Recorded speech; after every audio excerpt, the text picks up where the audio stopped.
The Galactic Council, an ancient and all-knowing assembly of the universe's most advanced species, had one unspoken rule: never interfere with Earth. They had conquered star systems, uplifted primitive species, and bent the very fabric of reality to their will. And yet, when it came to Earth, a tiny, insignificant rock orbiting an average star, they chose silence. They never invaded, never made contact, never so much as acknowledged the planet's existence. Many younger races in the galaxy found it strange. Some even found it amusing. Earth, after all, was primitive. Its people still fought wars, still polluted their world, still clung to outdated ideas of nation-states and money. It should have been an easy conquest, another pawn in the great galactic empire. But the elders stayed away. For millennia, whispers spread through the stars.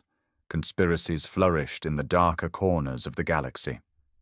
Some said Earth harbored a secret so terrible that even the elders feared it.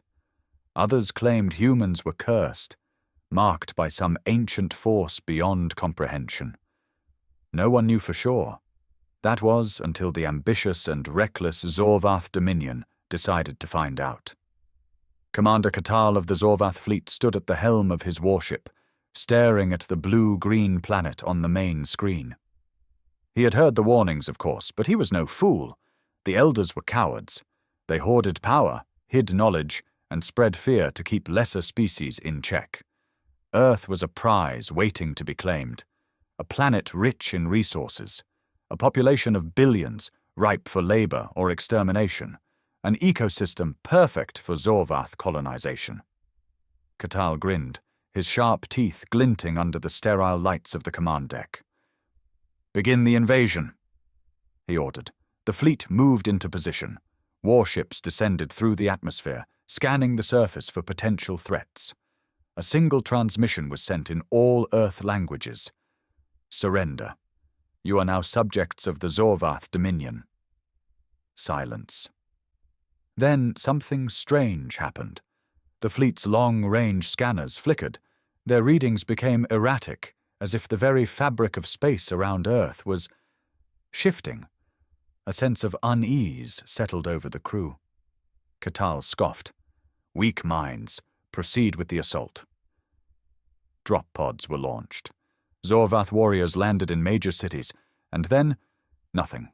No response, no screams, no resistance, just silence. Katal's brows furrowed. That wasn't how invasions worked. Even the weakest species fought back. But Earth? Earth simply watched. Then the reports started coming in.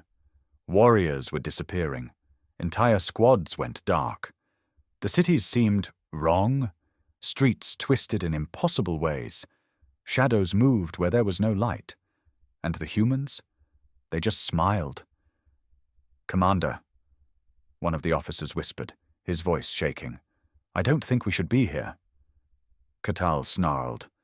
"Enough of this nonsense. Deploy the—" The lights flickered, the screens distorted, and then, across every channel, a single voice spoke. Not in anger, not in fear, but in amusement. "You should have listened to the elders." Then the screaming began. Katal barely had time to react before the first ship in his fleet vanished. One moment it was hovering over the Pacific Ocean, preparing to unleash devastation on the planet below. The next, it was simply gone. No explosion, no distress signal, no debris, just erased. Panic rippled through the Zorvath command deck. Officers scrambled to scan the area, to find some explanation, but their instruments were useless. The data feeds had turned into static. Katal slammed his fist against the console. "What is happening?" Silence. And then the transmission resumed. That same voice. Calm, amused, human. "You've come a long way to die, Commander." A deep chill spread through Katal's exoskeleton. He had led planetary assaults against civilizations armed with plasma cannons, bioweapons, and fleets 1,000 times the size of Earth's. He had never felt fear. Until now. "Get me visuals on the ground."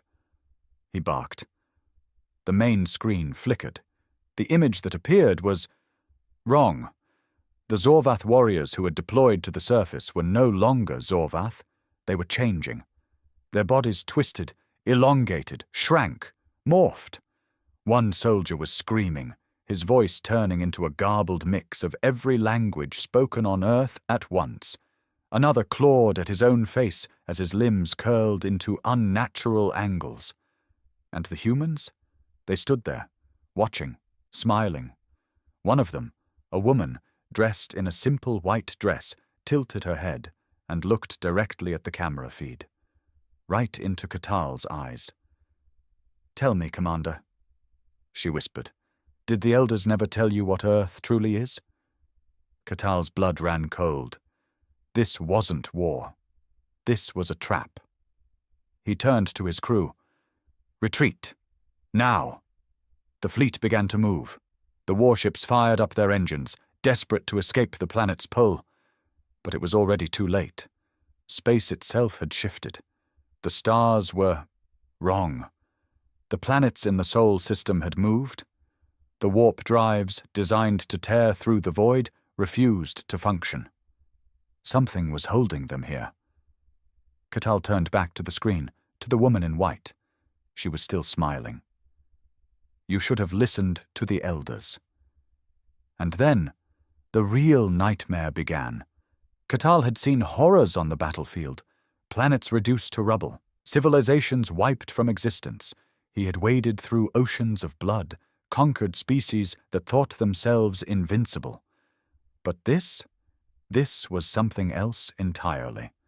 The fleet wasn't moving. Not because of any gravitational force, not because of enemy fire. They were stuck, held in place by something unseen, unknowable. The engines roared, burning at full power, but the ships went nowhere. "Commander!" one of his officers cried out, his voice raw with fear. "The fleet is being consumed." Katal turned to the screen, and then he saw it. The ships weren't just trapped, they were changing.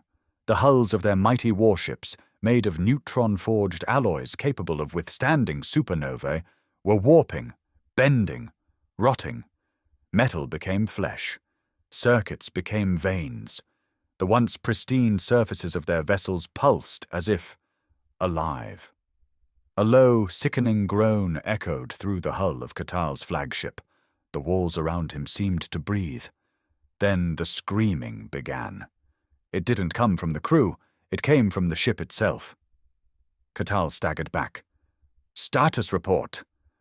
he roared, trying to ground himself, trying to ignore the way the deck beneath his feet was starting to feel warm.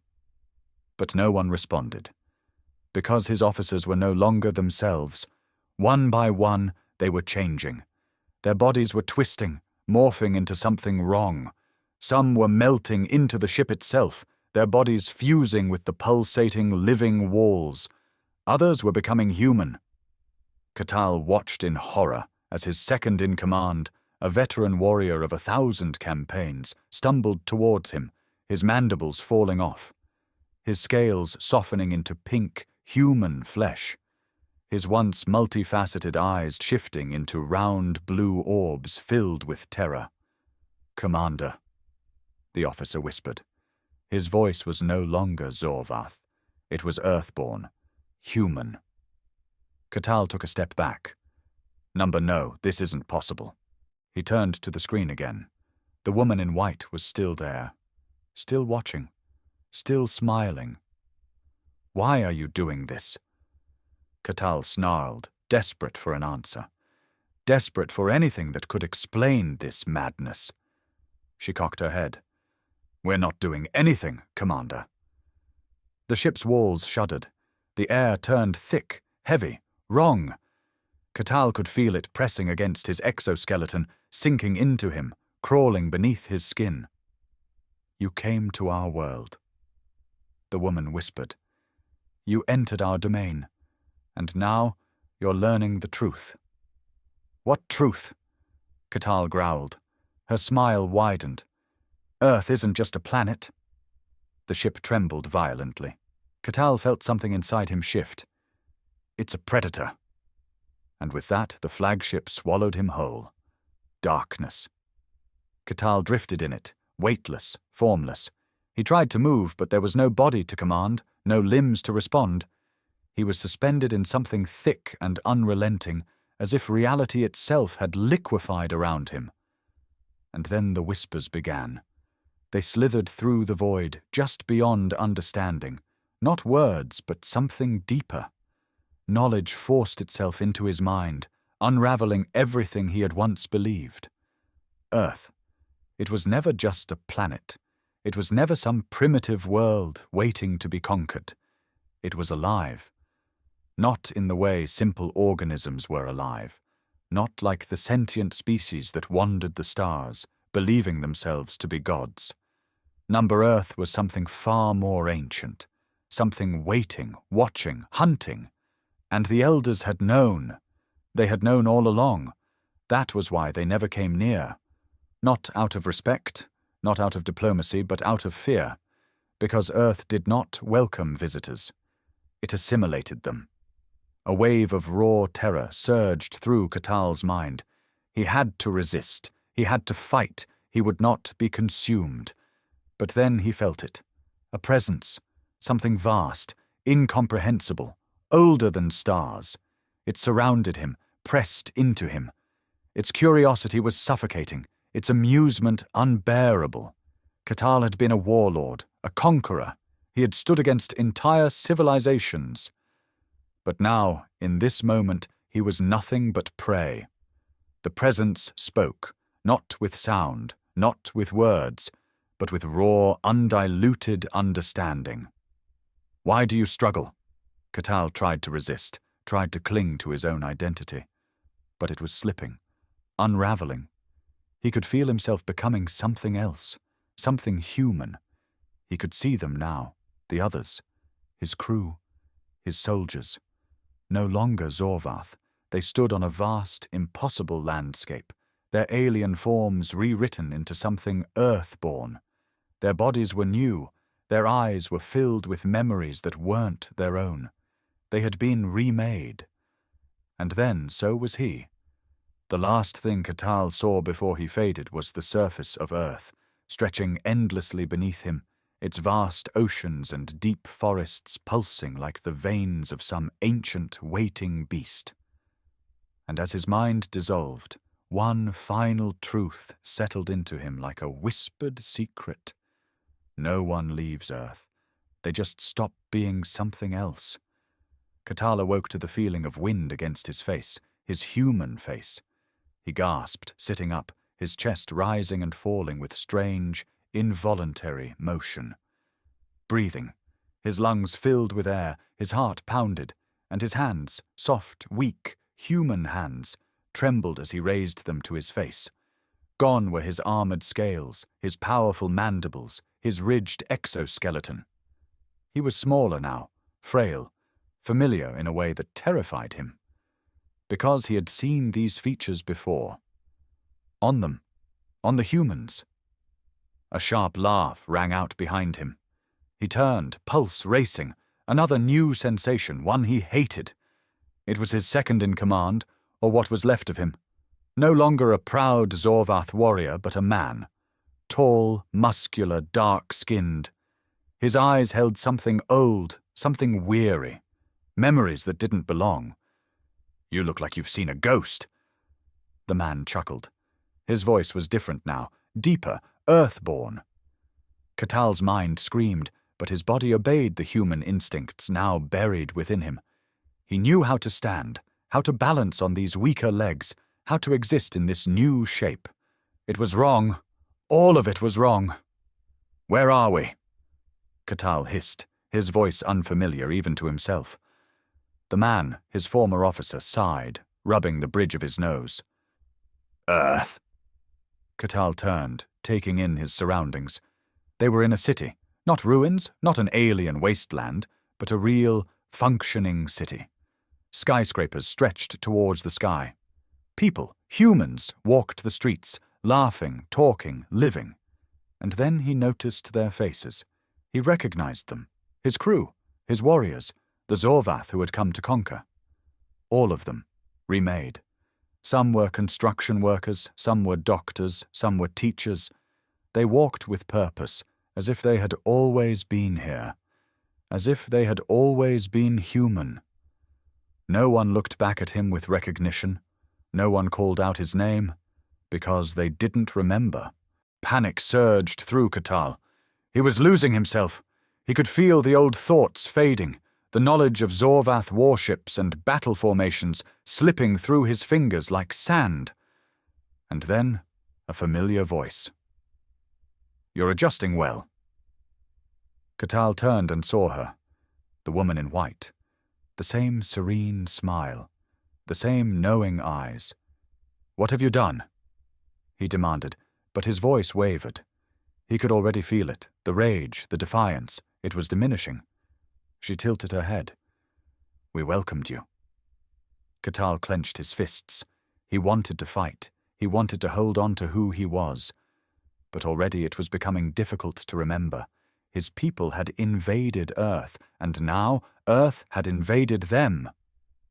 The woman stepped closer, placing a gentle hand on his shoulder. "Don't be afraid. It's easier if you let go." Katal gritted his teeth. "I am Zorvath. I am—" The words died in his throat, because deep down he already knew. Katal of the Zorvath Dominion was gone, and in his place stood just another human.